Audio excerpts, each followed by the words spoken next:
Welcome to the Bladed Tech Channel's 52nd edition of the Tesla and SpaceX Redux.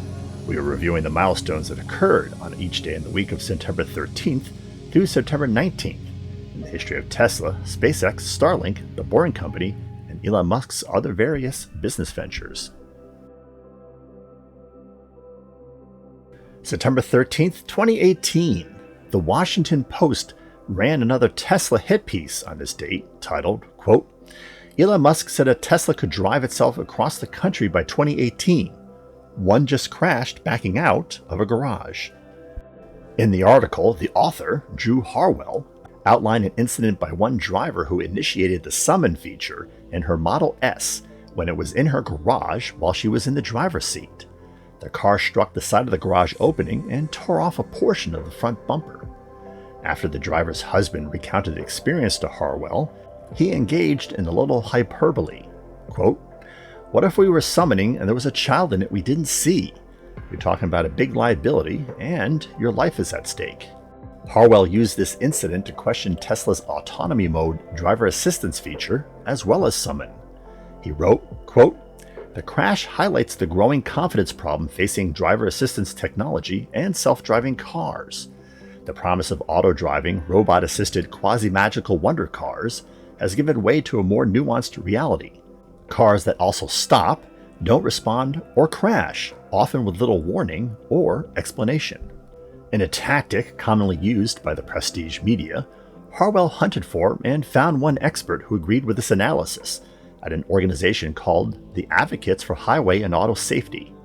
Its president, Kathy Chase, said that Tesla's autonomy software was, quote, incredibly dangerous, and that the company's approach is, quote, risky at best and deadly at worst. Who are the Advocates for Highway and Auto Safety? The group, a 501c4 nonprofit set up to lobby politicians and offer advocacy research, is opaque in where it gets its funding. The only clues are an apparent tie to the Teamsters Union, which is opposed to automated vehicles, and the fact they are frequently quoted in reference to commercial driver issues in the press. As previously noted by Bladed Tech, the Jeff Bezos-owned Washington Post has been openly hostile to Musk and Tesla. This may be due to either the fact that SpaceX and Blue Origin are locked in a death struggle in the space industry, or just because Tesla does not have a public relations department and its CEO regularly disparages corporate media. Does this mean that there are no problems with the Tesla driver assist software? Hardly. As noted in our current event of the week at the end of this video, the U.S. National Highway Traffic Safety Administration has been vocal about its skepticism over the maturity of that software and recently opened an official investigation. But measured in terms of the number of Tesla vehicles used with driver assist and millions of miles driven, there is little question the company's safety record is stellar.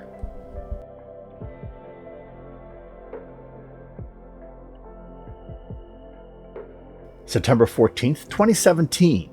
SpaceX released on this date a video entitled, quote, How Not to Land an Orbital Rocket Booster. Set to John Philip Sousa's rousing march, The Liberty Bell, the 2-minute video shows rockets exploding at sea and over land. The first booster landing from 2013 is even synchronized to the music. Our apologies on not being able to play the music due to copyright issues. The comedic connection here is that the Liberty Bell March was the theme music for the old Monty Python comedy TV series.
The video ended with the scenes of the first successful booster touchdown on Cape Canaveral in 2015, and the first one on a robotic ship at sea in 2016.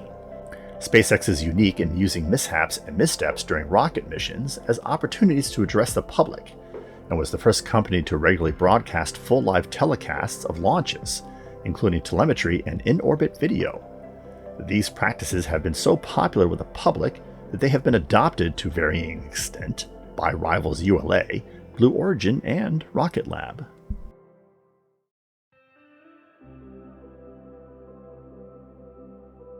September 15, 2016, Tesla CEO Elon Musk gave an interview to Sam Altman of Y Combinator. Y Combinator is an angel fund for tech startups. During this interview, Musk alluded to the production problems he was having on the Model S and Model X by saying, quote, "The biggest epiphany I've had this year is that what really matters is the machine that builds the machine, the factory," he said, and that this is at least 2 orders of magnitude harder than the vehicle itself. Musk provided some insight into his worries by then saying, quote, "Actually, our speed on the Model X and S line is incredibly slow. I think we are, in terms of the velocity of the vehicles on the line. It's maybe 5 centimeters per second. This is very slow." The Tesla CEO went on to say that the assembly line speed needed to be 20 times that fast to make production practical. Musk's solution to this problem was to introduce more automation in the Model 3 production line, a decision that almost bankrupted the company the following year. After reintroducing human workers into the line and focusing more on optimization rather than robotics, Model 3 production finally accelerated in 2018, and by 2019, the company was not only out of the woods in terms of profits and cash flow, but it was building Model Ys in the same production line and constructing a new factory in China to build those 2 models as well. The lesson learned appears to be that it isn't automation that makes the factory efficient. It is reducing the number of parts needed to build the final product.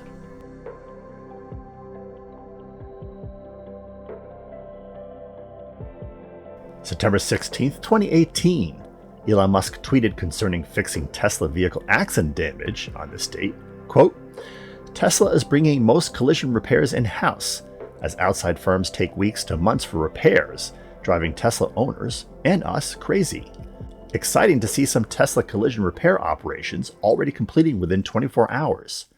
Aiming for the same day soon and then under an hour. Goal is for repaired car to be better than before accident.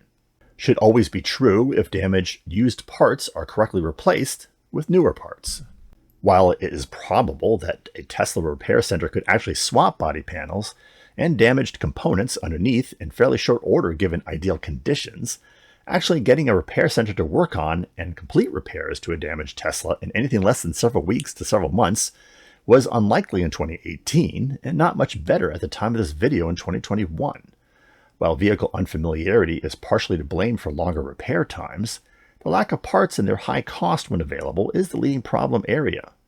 As production begins in Texas and Berlin and ramps up in Shanghai, let us hope that some of the pressure to ship backlog wanes, giving some relief to all those unlucky Tesla owners in accidents.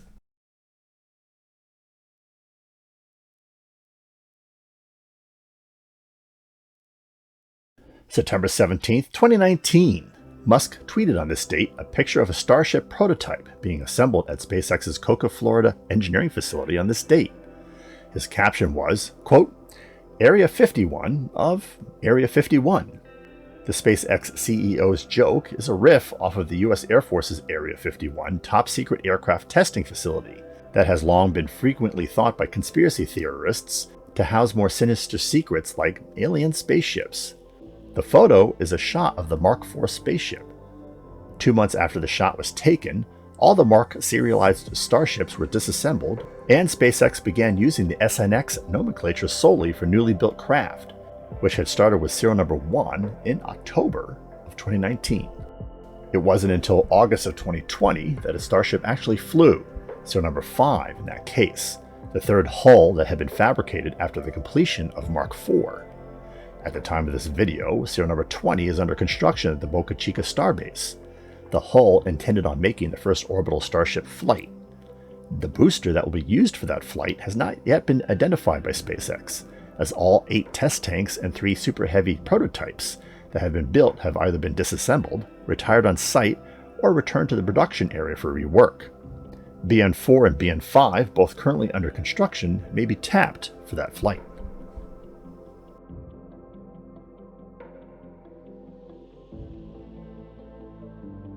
September 18, 2019, CNBC announced on this date that tech recruitment site Hired named Elon Musk as the most inspiring leader in tech. The title was part of its annual Brand Health Report, for which the site polled more than 3,600 tech workers across the US, the UK, France, and Canada using its online platform. The survey was carried out between June and July of 2019. Interestingly, none of Musk-affiliated companies Tesla, SpaceX, The Boring Company, and Neuralink were among the outfits that tech professionals wanted to work for in that same survey.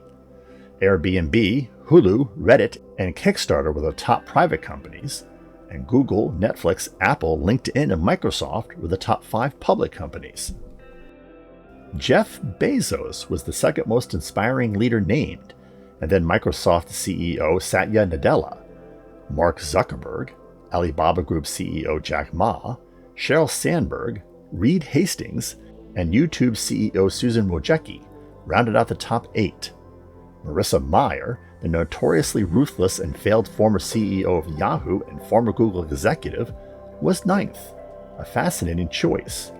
23andMe CEO Anne Wojcicki, younger sister of Susan and the ex-spouse of Google co-founder Sergey Brin, was 10th.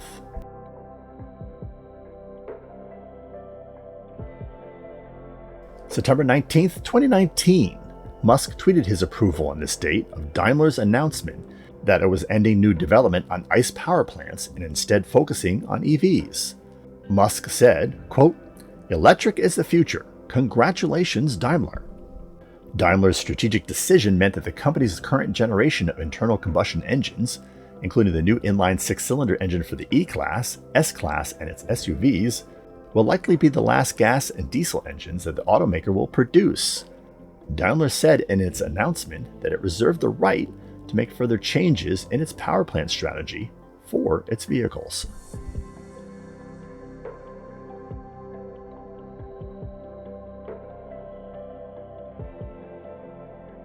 Before we get to the current event of the week, we want to see if you enjoyed this 50-second episode of Related Tech's Tesla and SpaceX Redux. If so, click that like button. Did you agree with our choices, or are there other events that were better? Go ahead and share with us by dropping a comment below. And if you have suggestions for an event in the future, we'll take those too. We'll credit events we pick for future videos to those viewers that post them. We hope you have been enjoying our content. Have we earned your subscription to our channel? If yes, and you have not yet taken the opportunity to subscribe, please take a moment to do so now and click the bell notification icon so you don't miss upcoming videos. We want to continue delivering great content to you. You can always unsubscribe, and subscribing is free. On August 18, 2021, the National Highway Traffic Safety Administration opened a formal investigation into Tesla's Autopilot driver assist software. The regulator said it had identified 11 crashes since 2018, in which Tesla's Autopilot or traffic-aware cruise control have hit vehicles with flashing lights, flares, and illuminated aeroboard or cones warning of hazards. The investigation covers 765,000 vehicles, or nearly every car that Tesla has sold in the US since the start of the 2014 model year, including the models Y, X, S, and 3. The investigation by the NHTSA could lead to a recall or other enforcement action. The National Transportation Safety Board, under whose purview investigates vehicular accidents, has also investigated some Tesla crashes in which Autopilot was allegedly engaged, and had recommended that the NHTSA and Tesla limit the use of Autopilot to certain areas.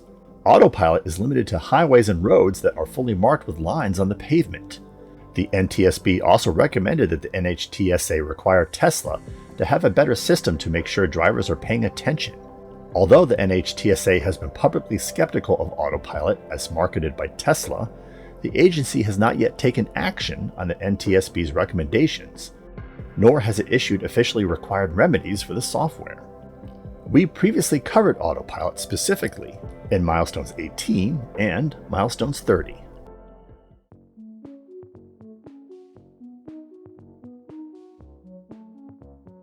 Links to some of our most recent episodes can be found in the description section below. You can peruse our entire 300 plus video library by looking at our playlists, which conveniently sort videos by subject. We announce all new videos in our microblogging accounts, which are listed below, as well as in the community feed for this channel. Want to know how to navigate our channel content? We refer to retrotech and innovation documentary segments as episodes. Coverage of current events in space exploration, science and technology are labeled as shorts. Space and tech history are documented in an anthology called Milestones. And gameplay recordings can be discovered on the Bladed Tech Gaming channel in videos called Walkthroughs and Side Missions. Stay connected by occasionally checking our Instagram feed and Minds page, where we post content from our upcoming episodes and from episodes past that you may have missed, and where we cover current news and events related to channel content. Thanks for watching.